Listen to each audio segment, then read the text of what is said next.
Salve, salve, juventude! Firmeza total? Então, estamos aqui para falar um pouquinho mais sobre os óxidos. Hoje a gente vai entender os óxidos que são classificados em ácidos e básicos. Então, vamos lá. Os óxidos ácidos vão ser aqueles formados por elementos que apresentam NOx mais 4, né? Eles vão ter esse nome característico porque quando eles reagem com a água, eles vão formar ácidos. Eles também podem reagir com bases, formando sal e água. Também eles podem reagir com outros óxidos que são básicos, e aí vão ter a formação de sais. Beleza? Esses óxidos ácidos, eles também são chamados de anidridos, né? Porque eles podem ser obtidos pela desidratação dos ácidos. Então, anidrido quer dizer desidratado. Então, se você pega um ácido e desidrata, você vai obter a formação de um óxido ácido, beleza? E aí, eles vão ser formados por elementos que têm NOx maior ou igual a 4. Então, o que é esse NOx? É a carga do elemento, beleza? Então, se a carga do elemento que está ligado ao oxigênio for maior ou igual a 4, ele vai ser característico de um óxido ácido, beleza? Então, primeiro, antes da gente ver as reações que eles fazem, vamos entender como que a gente identifica esses NOx, né? Vamos pegar um exemplo aqui de óxido ácido, ó. Por exemplo, lá Cl2O7. Beleza? Então, esse cara aqui, ó, a gente vai classificar ele assim, ó. Vai calcular o NOx dele, perdão, assim. Então, a gente tem lá 2 cloros e 7 oxigênios, beleza? A somatória dessas cargas tem que dar 0, porque eles formam uma substância neutra. Beleza? Então, eu quero saber a carga do cloro, a do oxigênio eu já sei. Então, 2 cloros mais 7 oxigênios. O oxigênio vai ter sempre carga menos 2. Beleza? E aí, a somatória vai ter que dar 0. Sendo assim, a gente vai ter o seguinte, ó. 2 cloros vão ser igual a 7 vezes menos 2, menos 14, passa para o lado de lá, 14. Portanto, passando 2 dividindo, cada cloro aqui vale 7. Então, o NOx, a carga de cada cloro aqui é 7. Se ela é uma carga maior ou igual a 4, ela vai indicar que se trata de um óxido ácido. Tranquilo? Mais um exemplo aqui, ó. I2O5.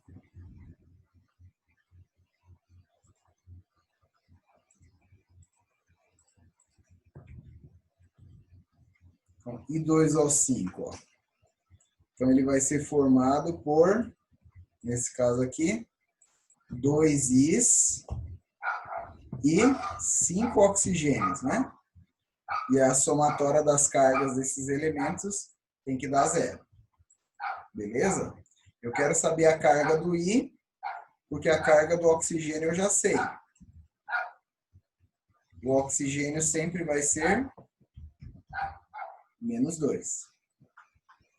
Beleza? Sendo assim, então, ó, isolando o I, a gente vai ficar com 2I é igual a 5 vezes menos 2, menos 10. Passa para o lado de lá, mais 10.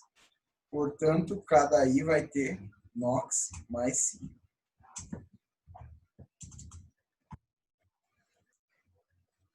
Beleza, pessoal? Então, sempre que o NOx, ou a carga do elemento que acompanha o oxigênio, for igual a 4 ou maior, a gente vai ter um óxido ácido. Perceba que aqui eu peguei 2 ametais, né? O cloro e o iodo. Então, 2 óxidos covalentes, né? Esse aqui é o heptóxido de dicloro, né? Que a gente já fez o nome na aula passada. Esse aqui é o pentóxido de iodo, né?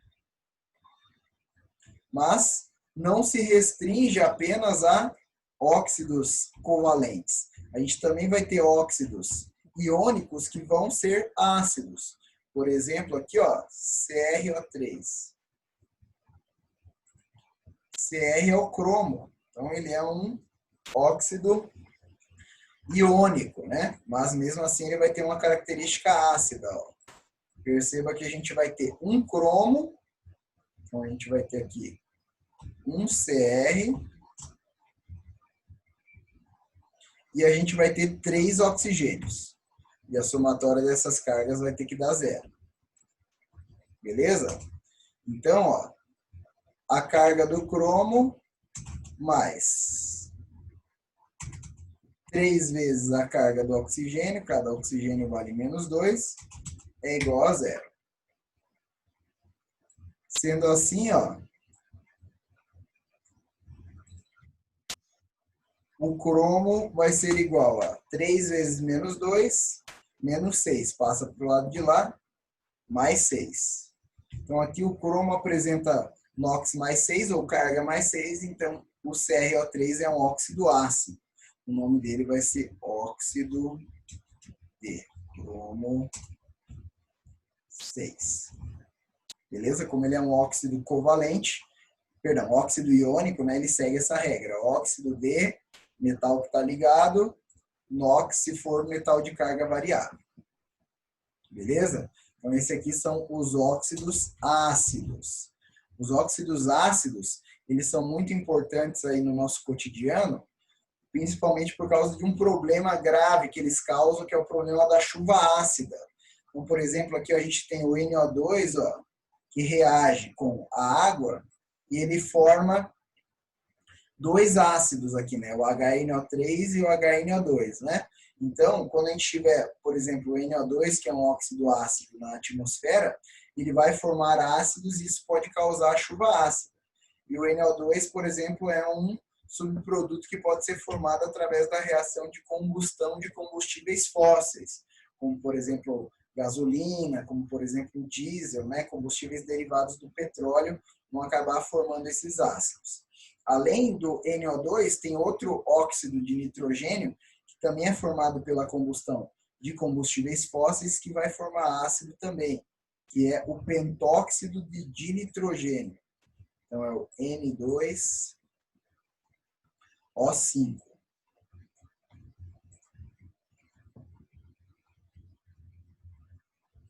Beleza?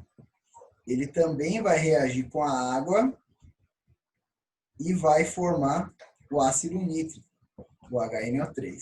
Então, ele também é formado aí pela combustão de combustíveis fósseis. Quando ele entra em contato com a água da atmosfera, forma o ácido nítrico, causando o problema da chuva ácida. Outros dois que também são bem importantes, principalmente componentes do diesel, né, que formam esses óxidos, são o trióxido de enxofre e o dióxido de enxofre, né, o SO2 e o SO3, né? O SO2, então, a principal reação dele não vai ser com a água, na verdade vai ser com o O2, o oxigênio da atmosfera. Então, o dióxido de enxofre, ele reage com o oxigênio da atmosfera e forma o trióxido de enxofre. Beleza?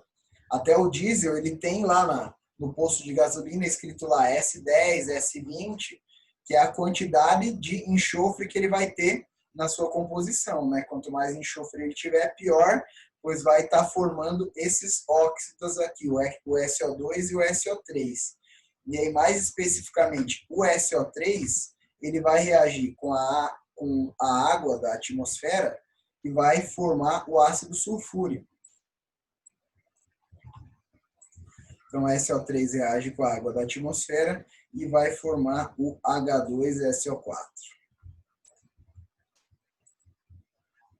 Beleza? Que é o ácido sulfúrico, um ácido forte que vai deixar a chuva muito ácida. Beleza? Então, esses 4 óxidos aqui, o NO2, o N2O5, o SO2 e o SO3, são os principais óxidos responsáveis pelo fenômeno da chuva ácida, que é um fenômeno muito lamentável que acontece principalmente em grandes cidades, onde existem polos industriais, que há liberação alta desses compostos na atmosfera e também tem a grande incidência de carros que, pela sua combustão, vão gerar esses compostos aí na natureza, acidificando as águas da chuva. Isso vai causar um problema grave, né? Aos lagos, aos solos, né? Às plantas que receberem essa chuva em cima delas, né? Até estátuas de mármore, por exemplo, que é um composto de característica básica, quando for atingido por uma chuva ácida, ele vai acabar se decompondo e danificando ali uma obra de arte. Beleza? Então, as principais reações de óxidos ácidos que a gente precisa saber, principalmente porque é muito cobrado no vestibular, são essas aqui, as dos óxidos ácidos formando a chuva ácida. Beleza? Além dessas reações aqui, existe uma que é muito comum, que também vai acontecer naturalmente, que é o óxido ácido que se encontra em maior quantidade na atmosfera, o CO2, né? O CO2 ele é essencial para a vida no planeta, né? Ele vai ser um dos compostos de matéria-prima para a realização da fotossíntese, né? Então as plantas precisam do dióxido de carbono para sobreviver, né? Para que elas possam utilizar a energia solar para transformar esse dióxido de carbono em glicose, que vai ser utilizada para que o seu metabolismo tenha energia e possa crescer e sobreviver, né? E aí elas também vão ser a base da cadeia alimentar, que vai possibilitar, então, fornecimento de energia para outros seres vivos, né? Então, essa fase do ciclo do carbono aí é vital para a manutenção dos seres vivos.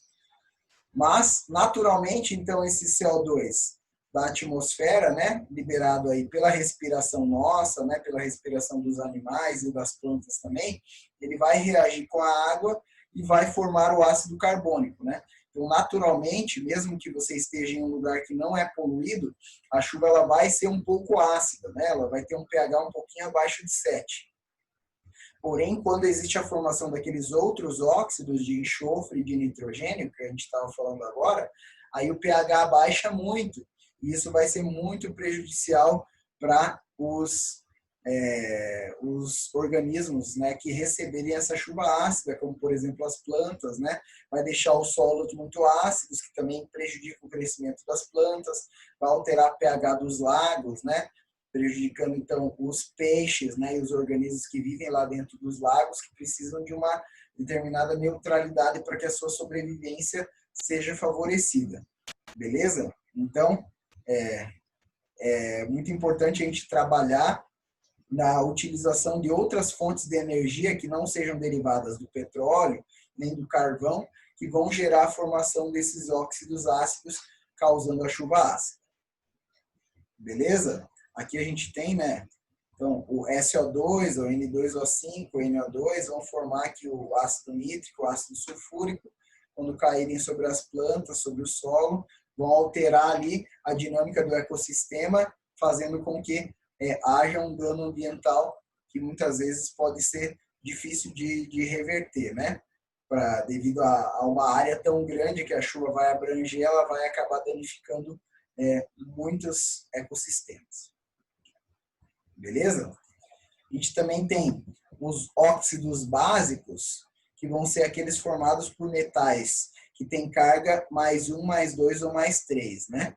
Então, como que você vai identificar? Como que você vai fazer essa conta? Da mesma maneira, né? Vamos fazer uns exemplos aqui, ó.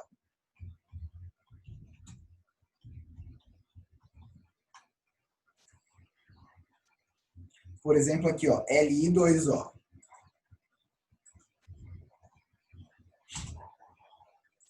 Então, o Li2O, ele vai ser formado por 2 lítios, né?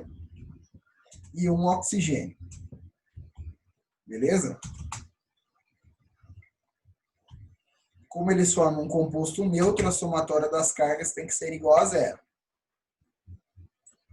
Para eu determinar, então, a carga do lítio, ó, 2 lítios, mais a carga de 1 oxigênio, que é -2, é igual a 0. Beleza? Sendo assim, então, a gente vai ter o lítio aqui com carga 1, carga +1, né? Então, como o lítio é um metal, vai ter carga menor do que 3, menor ou igual a 3, né? Então, a gente classifica esse óxido aqui como um óxido básico. Esse é o óxido de lítio, né?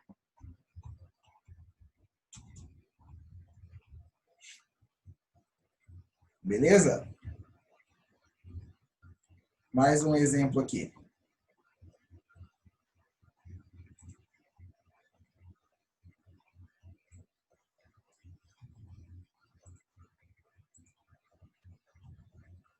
Cal, ó, óxido de cálcio, também conhecido como cal virgem, né?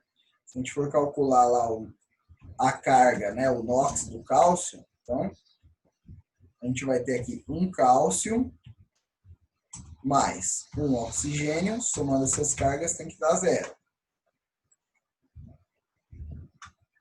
Beleza? Sendo assim, então, a carga do cálcio menos 2, que é a carga do oxigênio, tem que ser igual a 0. Portanto, a carga do cálcio é mais 2.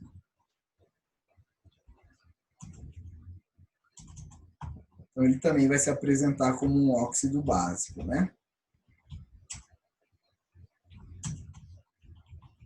Característica do óxido básico. Então, ele reage com água formando uma base. Ó. Vamos pegar aqui, por exemplo, ó, CaO, óxido de cálcio. Reagindo com a água,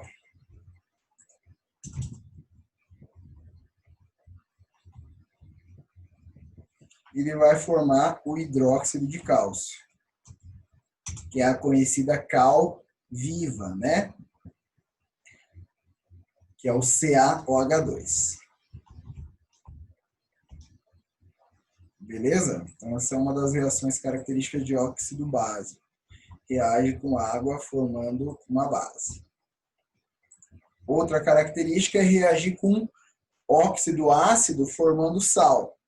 Então, por exemplo, ó, a gente pegar lá óxido de cálcio aqui reagindo com, vamos pegar um que a gente fez aqui, o SO3, ó,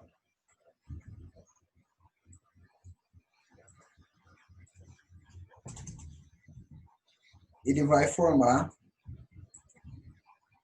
o sulfato de cálcio, então, que é o CaSO4.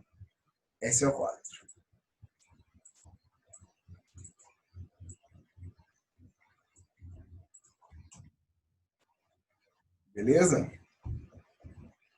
São características aí dos óxidos básicos, beleza? Eles podem ser utilizados ali como catalisadores, principalmente para evitar a emissão desses óxidos ácidos por carros, por exemplo, né? Então, você coloca lá um sólido desses no escapamento no carro, ele vai evitar, vai neutralizar, né? Então, aquele óxido, por exemplo, o SO3 aqui que seria formado, transforma ele no sal, que é um composto sólido, e aí evita que a natureza seja contaminada por esse gás, que é um dos causadores da chuva ácida. Beleza? Aí, a gente também vai ter a relação que o CO2 apresenta com o efeito estufa, né? Que ele também é o óxido ácido que a gente falou. Além dele ter a característica de ser um óxido ácido, ele também vai ter a característica de reter calor, né? CO2 ele vai ser o principal óxido que está presente na atmosfera, que vai reter calor e vai aumentar o efeito estufa. Então, a maior quantidade de atividades antrópicas que geram CO2 vão acabar aumentando a temperatura média do planeta, porque quanto mais CO2 você tiver na atmosfera, mais calor ele vai conseguir reter, e aí maior vai ser a temperatura média do planeta. Afetando a temperatura média do planeta, a gente vai afetar, vai causar o derretimento das geleiras, por exemplo, vai afetar os corais que vivem no mar, que também precisam de uma água com uma temperatura mais baixa para que eles possam sobreviver e abrigar um ecossistema tão rico, né, como é o dos corais. Então, infelizmente, aí a presença do CO2 na atmosfera também vai causar acidificação das águas oceânicas, né, porque o CO2 é um óxido ácido, né. Então, aumenta a temperatura, aumenta também a acidez, e isso pode causar danos muito terríveis aí para o nosso meio ambiente. Beleza? Outro óxido ácido aí que a gente falou, que também o pessoal se interessa muito, é o óxido nitroso, né? O NO2. Beleza? O NO2 ele vai ser utilizado ali como um nitro famoso dos carros, né? Para que aumente a potência ali do motor, né? Então, primeiro vamos entender como que funciona o motor 4 tempos, né? Que é o motor mais comum que a gente vê nos carros aí. Então, ele vai ter aqui o cilindro, né? Que seria essa estrutura aqui arredondada, que vai ter a admissão da mistura, né, de combustível e oxigênio entrando aqui dentro, né? E aí, essa alavanca aqui que vai para cima e para baixo é conhecida como pistão, né? Então, o pistão é que vai trabalhando para cima e para baixo, e é essa distância que ele percorre aqui é que vai gerar a energia mecânica utilizada pelo carro. Beleza? Então, uma situação normal ali, o oxigênio entra junto com o combustível aqui dentro do cilindro, né? E aí ele vai ser comprimido. Aí, a hora que ele chegar ao máximo da compressão, vai ocorrer a explosão, né? Que é acionada pela vela.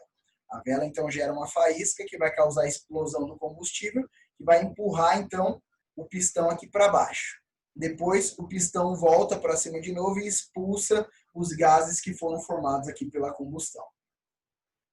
Quando tiver o carro que utiliza o nitro, né, além do ar, né, do oxigênio e dos outros compostos do ar e do combustível, vai entrar também o óxido nitroso aqui. Então, o óxido nitroso, ele geralmente é armazenado em cilindros no seu estado líquido. E aí, o processo de expansão dele, ao ele se tornar um gás, vai ser um processo endotérmico. Então, ele vai absorver calor do ambiente. Então, o NO2, quando ele entra aqui dentro, ao expandir, ele absorve calor dos outros gases e aí deixa aqui o cilindro a uma temperatura mais baixa. Se o cilindro está a uma temperatura mais baixa, os gases acabam ocupando um menor volume. Se eles ocupam um menor volume, cabe mais combustível e cabe mais oxigênio. Então, ao entrar o NO2 junto, ele vai possibilitar a entrada de maior volume de oxigênio e de combustível também, né?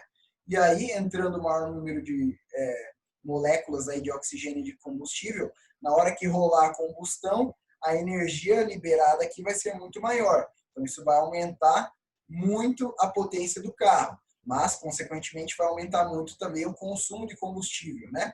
O carro, quando ele está utilizando ali o nitro, né, o óxido nitroso, ele vai gastar 80% a mais de combustível do que ele gastaria em uma situação normal. Beleza? Então, a ação do óxido nitroso, ela vai se dar através da diminuição da temperatura, que vai possibilitar a entrada de mais combustível e mais oxigênio, possibilitando, então, uma maior potência no motor devido à combustão de mais combustível e ar lá dentro dos cilindros. Beleza, pessoal? Próxima aula, então, a gente vai falar um pouco mais sobre alguns outros óxidos, né? Os peróxidos, os superóxidos e também os óxidos que não são ácidos nem básicos, né? Os óxidos neutros e os óxidos anfóteros, que eles podem reagir tanto como ácido quanto como base. Beleza? Então, obrigado pela atenção de todos. Até a próxima. Tchau, tchau.